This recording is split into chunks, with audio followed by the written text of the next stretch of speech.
Mobile and console players rejoice, for Stardew Valley 1.6 is upon us. November the 4th is the release date, and that is extremely soon. In this video, let's take a look at some of the great features 1.6 will bring your way. Let's talk about the new farm type, the Meadowlands Farm. You start off with 15 pieces of hay, and for good reason. The Meadowlands Farm will come with a coop and 2 chickens, just waiting to hatch your first couple of eggs. The Meadowlands Farm also comes with special blue grass, and if your animals eat this grass, they will get bonus friendship points. And of course, the more friendship points your animals get, the better produce they're going to make for you. So here's a quick tip, folks. Scythe away all of that regular green grass, so the blue grass will multiply and take over your whole farm. You can then have the ultimate animal farm.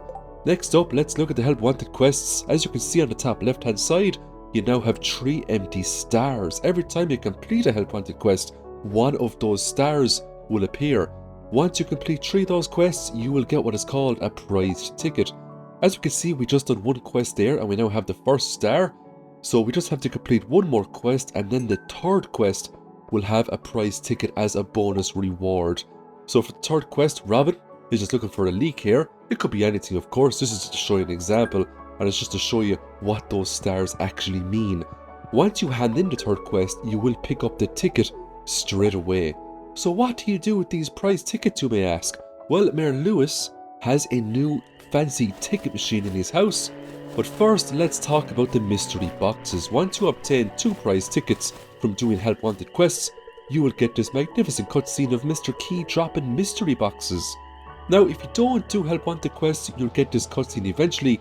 It takes somewhere in or around 50 days for it to come. So take my advice, do those help wanted quests as quickly as possible so you can get prizes like this from the ticket machine. Slot 5 is always going to be a lovely Star Drop Tea. What is a Star Drop Tea? It is a universal loved gift that does not use up a friendship slot. That's right. You can gift NPCs as many Star Drop Teas as you like on a daily basis. The best time to use these are for NPC birthdays. Let's take a look at Maru here. We just gave her the Gold Star Strawberry, got her straight up to 3 hearts. We also gave her the tea, that brought her straight up to 6 out of 8 hearts. It is an absolutely overpowered item that will skyrocket friendship in this game for you. It makes marrying NPCs a lot earlier quite possible. Mystery boxes can be obtained from all manner of activities, whether it be fishing, mining, slaying enemies, cutting down trees. You can get mystery boxes. You can get some fierce good things inside these mystery boxes, including coffees. You also got a Book of Power there as well, called the Book of Mysteries. So the Book of Powers are the new addition to 1.6. And as we can see, our wallet has been replaced with a new and refined tab. Not only does it have all of our wallet items, but it also has slots for all of the Books of Power, and it's also got stars at the bottom too. And those stars are called Mastery Stars. So we just learned our very first power, and basically it's a passive ability. We now have a slightly greater chance to find mystery boxes. When the 1.6 hits for you lovely console and mobile players, you will get to go on new adventures to find and activate all of the Books of Power. There's quite a lot of them, and they are spread out all over the game. As we can see, all of our skills are fully maxed, but look, there is a new bar just underneath combat. It has a star with question marks. This is a mastery level. So once you max out all of your skills, any sort of XP that you earn going forward, regardless of what skill you use, will go into that mastery meter. So we just cut down a tree there, and as we can see, we now have 12 out of 10,000. Every time you gain a mastery level, that 10,000 will increase. And as far as I know, it goes up by 5,000 each time, making it harder and harder. But if you've got fields filled up to the top with crops, or if you go into the Skull Cavern as they're blown open iridium nodes, you're going to get those mastery levels very quickly. Once you have obtained the mastery level, you can go into the Mastery Cave, which is just at the bottom of Cindersap Forest near the sewers. The Mastery Cave is where you get to master your professions, and each profession will give you extremely powerful perks. For example, the Combat Mastery, you've got an Anvil, Mini Forge, but look at the crazy passive here.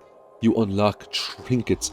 We're going to briefly touch Trinkets in this video because I don't want to spoil too much for the console and mobile players. Foraging Mastery, Mystic Tree Seeds, Treasure Totems, Golden Mystery Boxes, far superior to that of the regular mystery box. The farming mastery, the iridium scythe that can harvest anything in the game, statue of blessings, very powerful perks, and golden animal crackers, which permanently doubles a farm animal's produce, except pigs of course, because we all know pigs are just still way too overpowered. Let's look at the fishing mastery, advanced iridium rod. It can now take 2 bobbers instead of 1, and those bobbers can combine into greater effects. Challenge bait, pull up 3 fish at once, but you have to get a perfect catch, and golden fishing chests. You can get some insane things inside those chests. Mining mastery, statue of the dwarf king, again very powerful perks. The heavy furnace, it can smelt way more things, and gem bearing rocks now grant twice the gems. You can get some serious gem combos with that passive ability. With the heavy furnace, you will never have to make tons of furnaces again.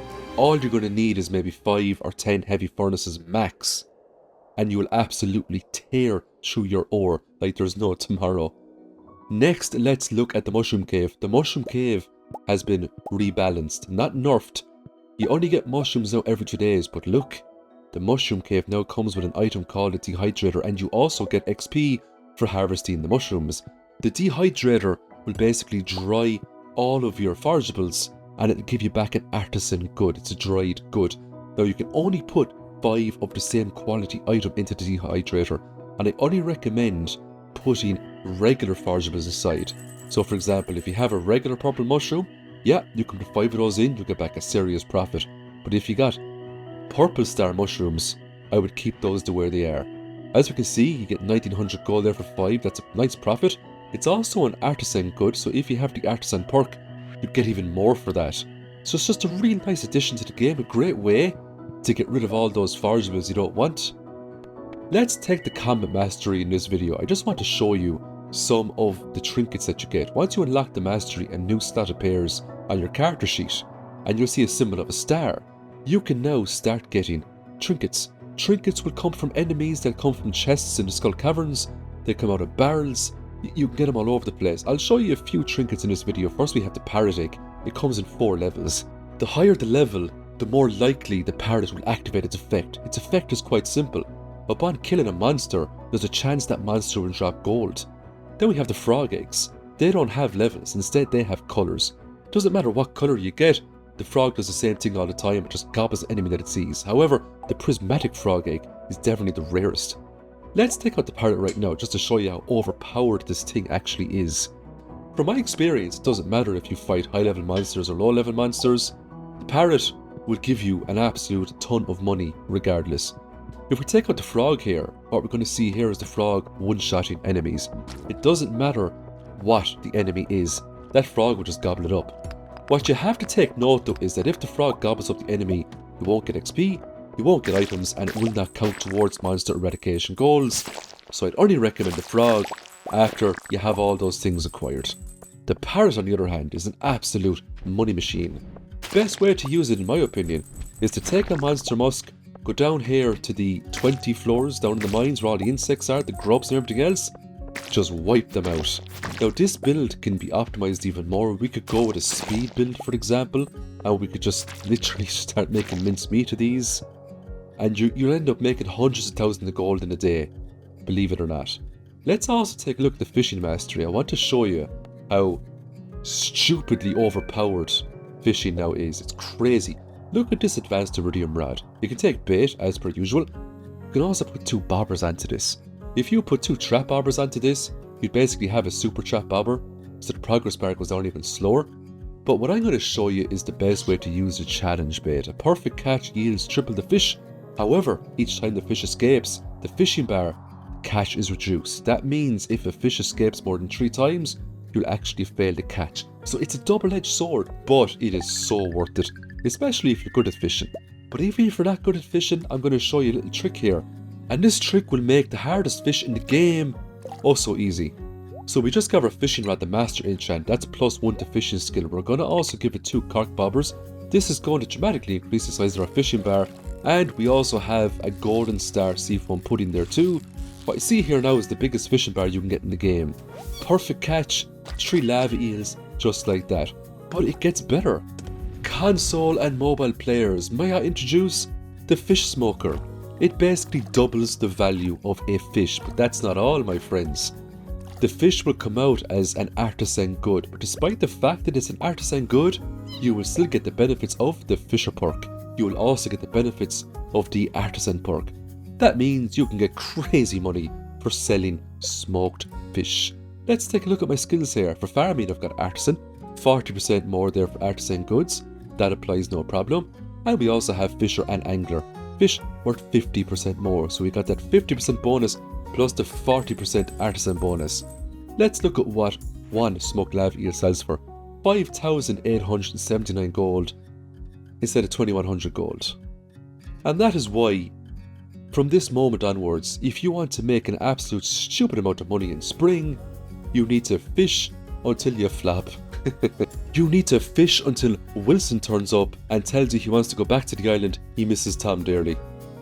Stardew Valley 1.6 will bring along with it a new strange weather event. Now this event will only activate in summer, but it can happen on random days. You're not guaranteed the same day each year. Now, as you can see, we're getting green rain. But more importantly, take a look around the map. There is fibre everywhere. There's also weird looking trees. Now this is by far the best day in the game to gather fibre. So take my advice, if you get green rain, spend the whole day with your trusty scythe whacking weeds and cutting down trees. You're also going to be picking up a new resource called moss. Now you need a lot of moss to make some of the endgame items 1.6 has to offer, so try to get as much of it as you can. Now if you've missed out on the green rain, don't worry too much, okay? You can also get mossy seeds for cutting down those weird looking trees, and mossy seeds has a chance to give you 1 or 2 trees. One tree you can tap and it'll give you back some really cool forageables. I won't spoil it for you though. The second tree will just have moss growing on it. Stardew Valley 1.6 will bring some important changes to the in-game calendar. What we see here is a bookseller icon. We also see some fishing icons as well. The bookseller icon is an NPC by the name of Marcelo, a familiar face. He'll come at least 2 times every single season, and you can buy books of power off Marcelo. You can also purchase skill books off Marcelo as well, and skill books are also a new addition. They will just give you XP towards that desired skill. Now here's just a little secret. If you go behind Marcelo's balloon, you need a copper axe, okay? Get rid of this tree stump here. There's going to be a little chest back here. Inside this chest will have a prize ticket just for you. So that's 1 extra prize ticket you can bring down to Marcelo's ticket machine, but bear in mind, this prize ticket will not count towards the Mr. Key scene of Mr. Key dropping mystery boxes. If you want him to drop the mystery boxes early, you're just going to have to grind through all of those help wanted quests as early as possible. You can also trade in books that you've picked up that you don't need anymore for items. The fairy dust there is very handy indeed. When it comes to buying books, the skill books are quite expensive, but if you have the money, and if you're looking to max out all your skills as quickly as possible, it's a viable way to do it. Now these skill books are limited, so if you buy one, that's it, he's out of them until the next time he visits the valley. There's a few books of power that will only activate once you have the initial books bought. The price catalogue there is a real good one. That tells you how much an item is worth. So it's basically giving yourself the UI info suite mod when it comes to the item prices. The skill books, again, they're handy, but if you can't afford it, don't bother getting it. If you have the money, by all means, purchase them. Let's activate all of the books of power. So that one is Horse the Book, increases horse speed. We also have our slither legs, you can run faster through crops. We also have the Way of the Wind, your character moves slightly faster, and they're all permanent.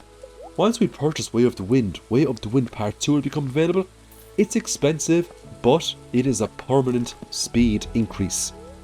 Our character now is going to move fairly fast. As we can see, he doesn't have any more books of power, but look how fast our character goes. Now you combine that with some buff foods, triple shot espresso, magic rock candy, and you have a very fast character. You could even spice that up using enchants and using various books of power that you can get down the road. There's a lot you can do in this game to make your character extremely fast. As you can see, some of those stars are now green. That's because we've picked up 2 masteries, fishing and combat. I now leave the best to last, a new big major event, the Desert Festival. If you're good with min-maxing, you can hit this event in spring year 1, but you need to seriously grind and make the most of every single day. A lot of fishing, a lot of farming. But there's a chef here, and he will give you a food with buffs based on the ingredients you select.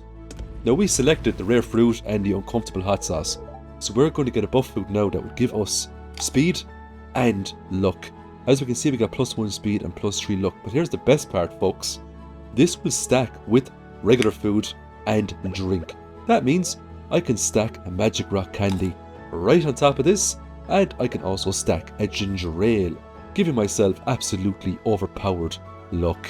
I now have +2 luck from the ginger ale, +3 from the chef's food, and +5 from the magic rock candy. I also have 2 luck rings equipped, and today is also a super lucky day. All we're missing is a luck buff from the Statue of Blessings, which comes with 1.6, and the lucky charm. The main resource for this event are called calico eggs. A real good way to get lots of them is to go into the Skull Caverns.